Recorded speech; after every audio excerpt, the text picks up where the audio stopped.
Aragó a l'edat mitjana era un cresol de cultures on també hi convivien diverses llengües.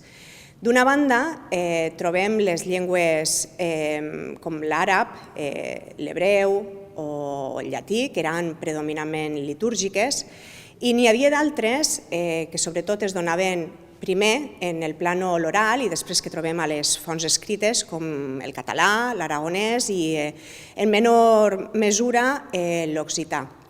Aquestes llengües en un moment determinat irrompen en els textos escrits. No és fins al segle XV que el castellà irromp amb molta força i domina gran part del panorama lingüístic d'Aragó, relegant a les parts més inaccessibles del regne les llengües autòctones i les pròpies dels nostres territoris. Els primers textos que trobem, que es poden dir ja en llengua catalana, a l'Aragó ja hem de remuntar-nos al segle XI més o menys, on trobem paraules soltes dins dels textos amb una sintaxi encara molt arcaica, que és el que s'anomena parataxi, segurament pensada per a ser llegida en veu alta i els recursos eren els propis de l'oralitat, estaven pensades per fer una lectura en veu alta. Pero sobre todo ya en el siglo XIV destacan dos obras importantes.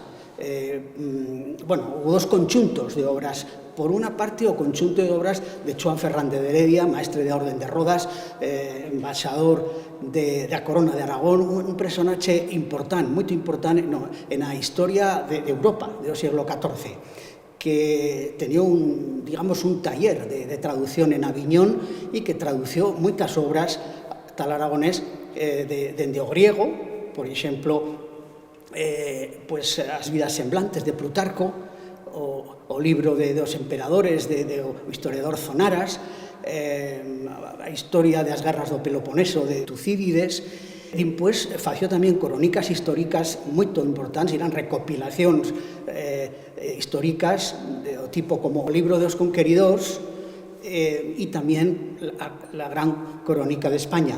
Tamén fació traducións do francés, por exemplo, do libro de Marco Polo. En fin, é unha obra moito ampla e posiblemente é o conjunto de obras en aragonés máis importante da Edad Media, fueras, claro, de os documentos notariales, os fueros, etc.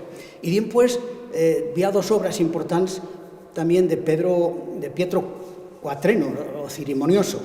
Me refiero a la crónica Clamata de San Xoán da Peña, que en realidad é unha crónica histórica de os reis de Aragón e soberanos da Corona de Aragón, que se puede decir a primeira crónica que engloba de unas trazas claras o que é Aragón como nación, como Estado. É a obra clau da historiografía da Corona de Aragón. I el gruix realment de documentació escrita en català conservada actualment el tenim ja al segle XIV, des dels primers anys del segle XIV, la qual cosa vol dir que abans, és a dir, al segle XIII, segurament també s'escrivia en català. Potser menys, però també s'escrivia en català. El que passa que la documentació no s'ha conservat. Com dic, el segle XIV és molt ric en conservació de documentació medieval escrita en llengua catalana a l'Aragó. De fet, des de la Universitat de Saragossa hem publicat un llibre on recollim tots els pergamins del segle XIV del Matarranya i ara estem en fase de publicació d'un altre on recollim tots els pergamins del segle XIV de la Ribagorça. I ja el volum important de documentació escrita en català el tenim al segle XV.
Música